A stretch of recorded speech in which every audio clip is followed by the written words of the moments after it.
mine layer and a mine sweeper, the Aegis Nautilus. We're going to talk about the money it's brought in, and we're going to talk about the additional game mechanic that this ship brings to the verse. More after these messages. Today's video has been brought to you by the generous patrons of the games who make continued content on the games possible.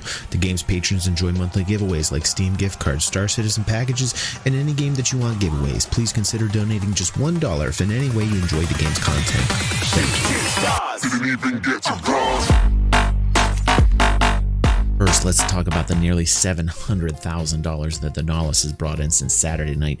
People putting their money where their mouth is. They're not concerned about concept ship sales any longer because, hey, they saw the 890 jump. They saw it from concept to reality, and therefore feel like, hey, their fears have been subsided and they've seen it in the 890 jump. So let's go ahead and buy a Nautilus. Not quite sure I'd prescribe that for many citizens out there. My personal opinion, buy a ship that's already flyable. Keep it low on the spending. Be safe.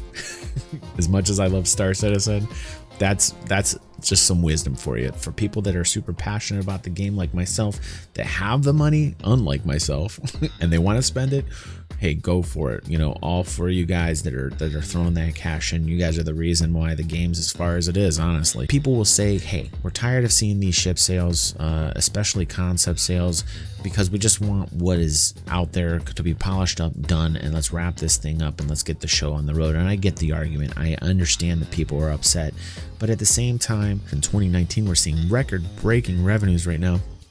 So people, even as myself, that have made the argument that we're getting a little tired of the continual ship sale grind, you're not really seeing people getting tired. In fact, you're seeing the appetite become voracious at this point.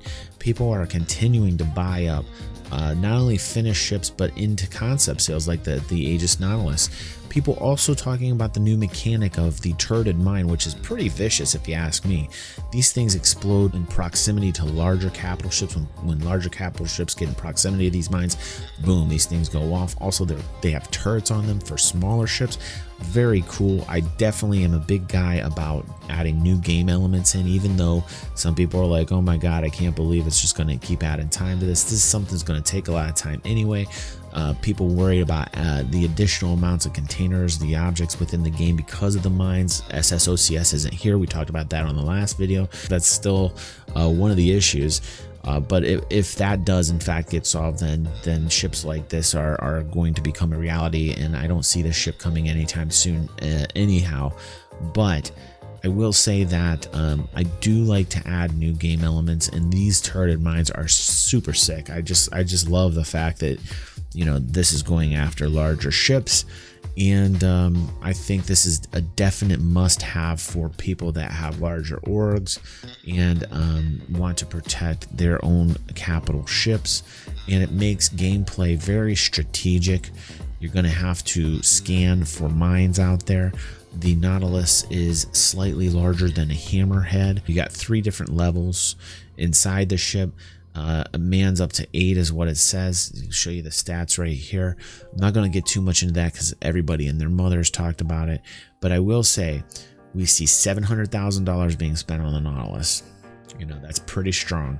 You're seeing record-breaking revenues for the year, also very positive, and you're seeing new game mechanics being added. But I think not at the expense of a delay on the timetable, because honestly, like, we're already going to be delayed because we're worried about OCS, and these are issues that are very serious. I mean, these are very serious issues. OCS has to be ironed out and solved before we can even worry about the ship becoming into existence. So tell me what you guys think in the comments below. I mean, this is a very interesting point in development that we're at. Tell me what you think about the Nautilus. Tell me what you think about OCS. We've been having this discussion here on the channel, and I'm just curious to see what you guys think. So thanks very much for watching, and I will see you guys on the next video.